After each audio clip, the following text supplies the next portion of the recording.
Thank you, everybody. My name is Julie Varughese, as Rebecca said, and I am very happy to be the new editor here at Toward Freedom.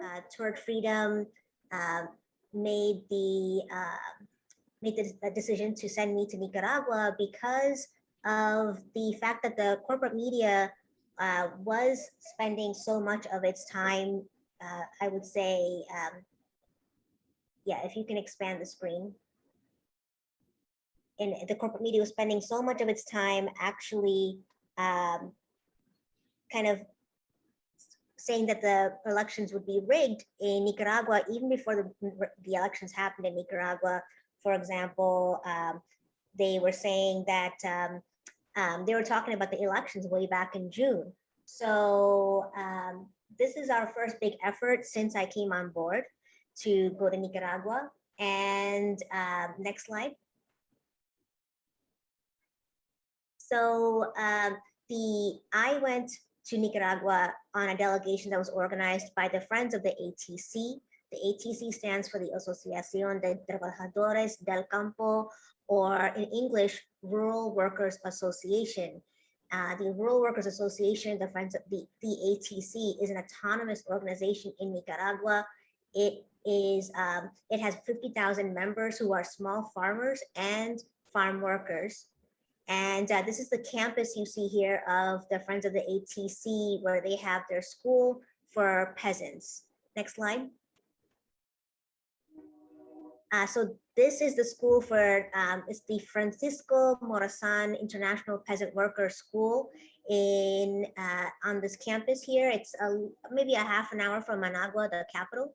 And this used to be the house of a military general who worked under the dictatorship of Anastasio Somoza, who ended up being overthrown in 1979 in by the Sandinista Popular Revolution, which was led by peasants who were part of a party that was formed in 1962 called the Frente Sandinista de Liberación Nacional, or the FSLN, which in English would be the Sandinista National Liberation Front.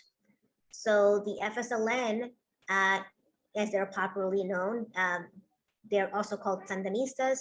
Sandinista comes from the name of a Nicaraguan national hero named Augusto Sandino. From 1979 to 1989 is what is considered the revolutionary period. And in 1984, the FSLN held elections, and at the FSLN won. Daniel Ortega became the president at that point. In 1989, though, he lost the presidency to the daughter of a landowning family. Her name was Violeta Chamorro. Then from 1990 to 2006 was 16 years of what they called a neoliberal period. During that time, presidents were elected who essentially served US interests, and they rolled back a lot of Sandinista reforms, such as land reform, healthcare, education.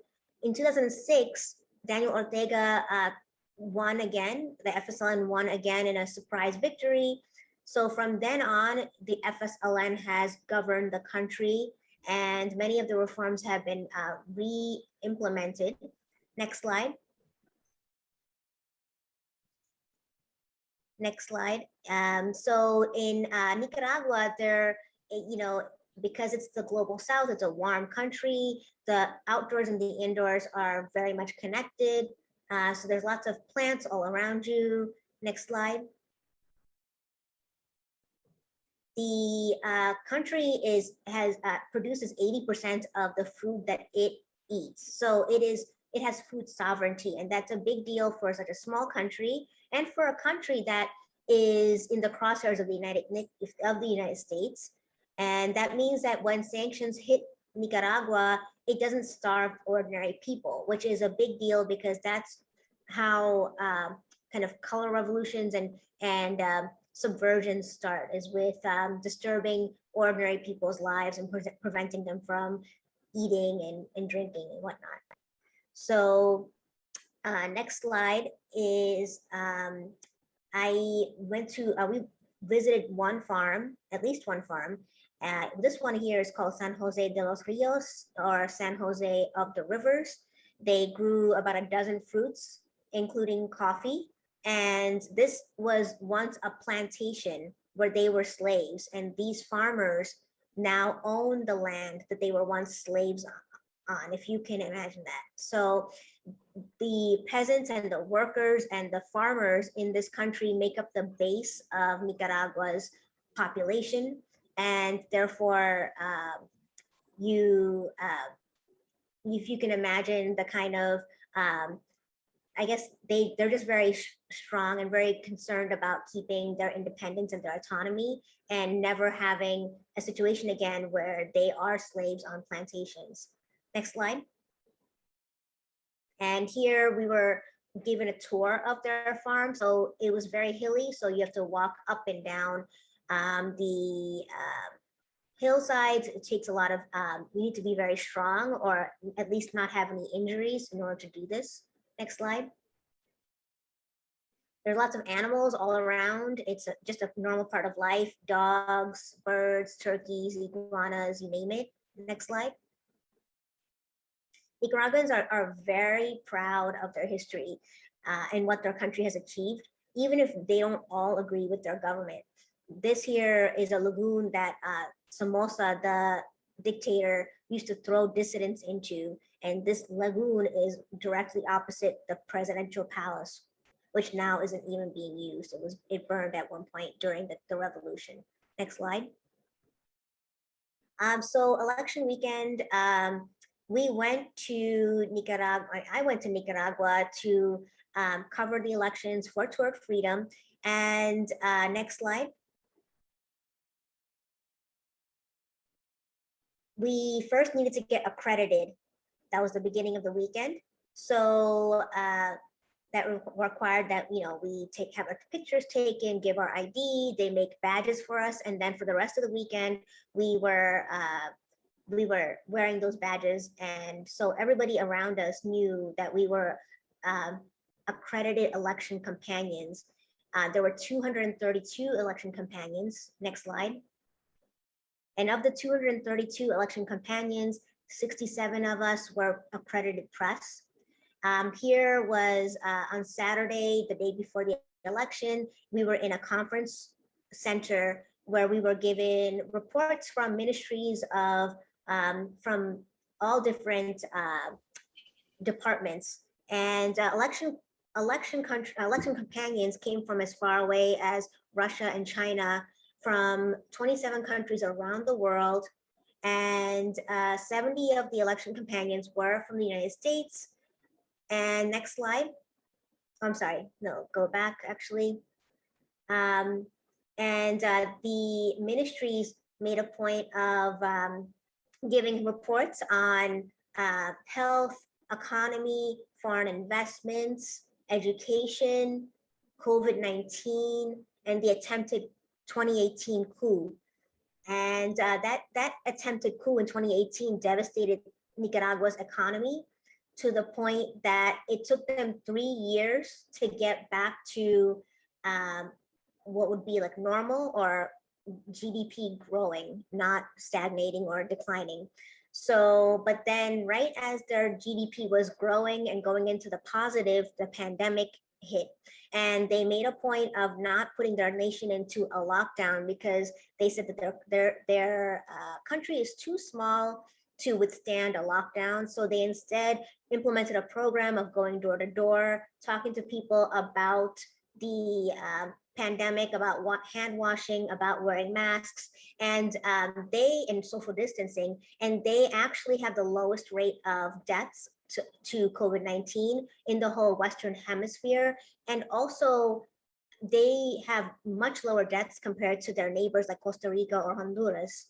And they called us election companions because some years back when the OAS and the EU sent election observers, they actually said that the elections were, weren't good enough, that there was some fraud, etc. And because to avoid that kind of scenario, what they did instead was to call all of us election companions, so that the authority for us is there's no authority, and we don't have authority. We're just we're just checking it out. Basically, we're accompanying the elections is how they related to us. We're not observing the elections and telling them what or telling the world what we see, and then using that to subvert the process.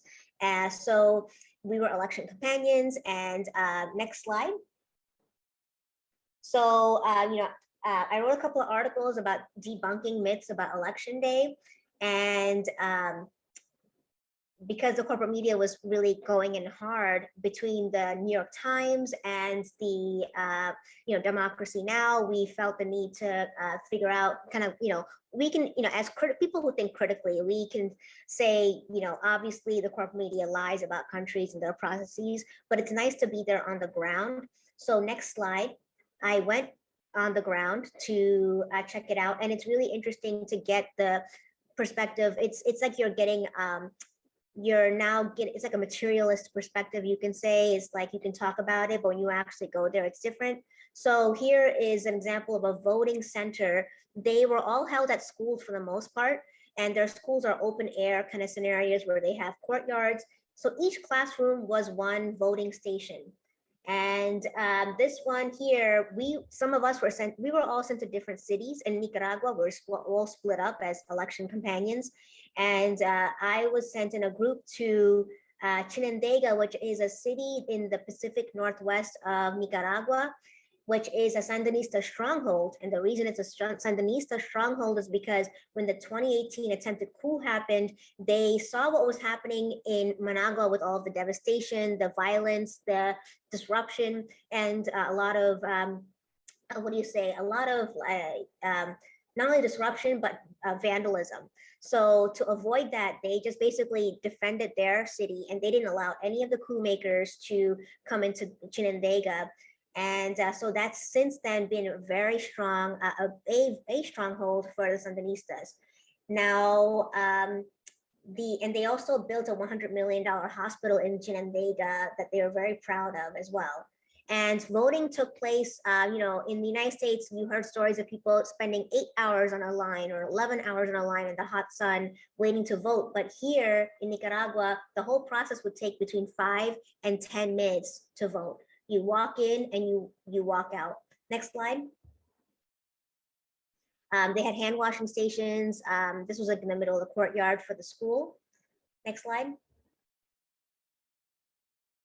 So they only had campaigning according to their rule or their law in their country. Every country has their laws about elections and campaigning. In Nicaragua, it's only 2.5 months for campaigning. For example, like in the UK, there's only 6 weeks for campaigning. In the United States, there's no limit. So in Nicaragua, there's 2.5 months to campaign from August 21st to November 3rd. And they also didn't allow any rallies. The corporate media was saying, oh, they're suppressing the presidential candidates. They're not letting them to do any rallies, but actually they didn't allow large rallies all across the board for all campaigns, for all presidential candidates because of COVID-19 restrictions. Next slide. So we were given orientations at every voting station, at every voting center that we went to. We went to 4 voting centers, and we were given orientations by election workers at each one. And they also, next slide. So Nicaragua took 1 year to prepare for the elections. That included making voter identification for voters. People, if you wanted to vote, you had to register to vote. You had to get your special ID for it. And that ID is only used for voting, not for driving a car or for anything else. And next slide. So on the ballot, not only do you see 6 parties, the corporate media said that no parties were allowed to run except for the FSLN. Well, 6 parties were on the ballot. 5 of them were against the FSLN. And interestingly enough, there were photos of each of the presidential candidates on the ballot to make it easier. And you hear these stories in the United States of people always saying on election day, I was confused, I didn't know who I was voting for. But here, it's really a lot less likely you're going to be confused because the photos of the candidates are on the ballot. Next slide. Thank you. And voter rolls were found on the computer. Next slide. And on paper, the neon green paper you see plastered on the wall on the right side is the paper version of what's on the computer. Next slide. So they could have, if people had problems with the election at the polls, like the corporate media was saying, people were having issues, there was violence. If all of this was the case, because we're all wearing badges and some of us were wearing those vests that indicated that we were election companions. So if you're seeing us walking around with badges and or these vests on, you know that we're from another country. We're there to observe or to accompany the elections. You would think that people would run up to us and say, hey, there's all these issues with the election, please help us. But it turned out nobody ran up to us. There was it was just a really peaceful process all throughout. It was very organized. People were very proud of their elections, of the voting process in the country, regardless of their party affiliation. Next slide. People, again, 5 to 10 minutes to get through and vote. And they're all given instructions on how to vote. Next slide.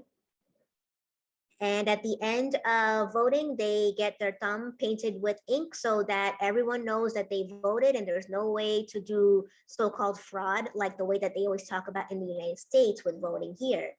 Next slide.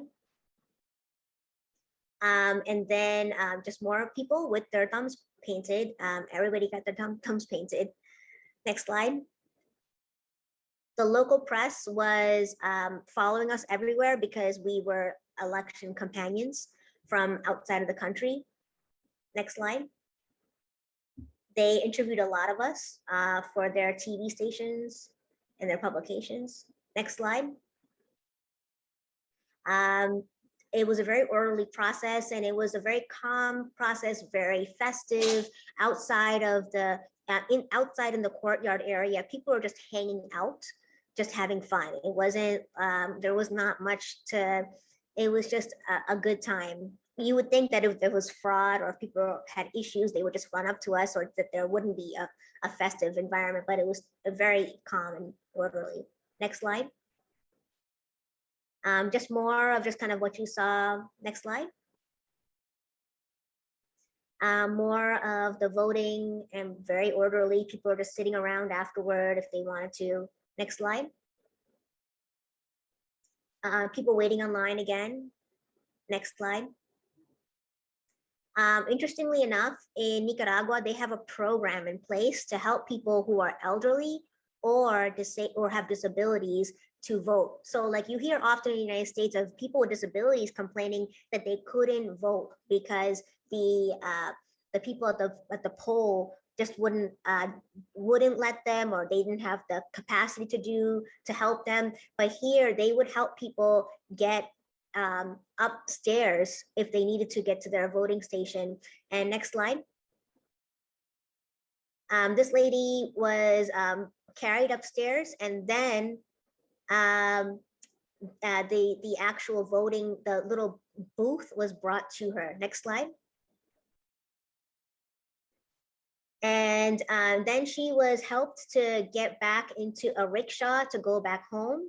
And it was just a whole process. Like they carried her up the stairs, they carried her down the stairs. And they had no problem with this. This is election workers helping people. This is part of their process. This is their program in place to help and ensure that everybody gets a chance to vote regardless of their physical status. Next slide.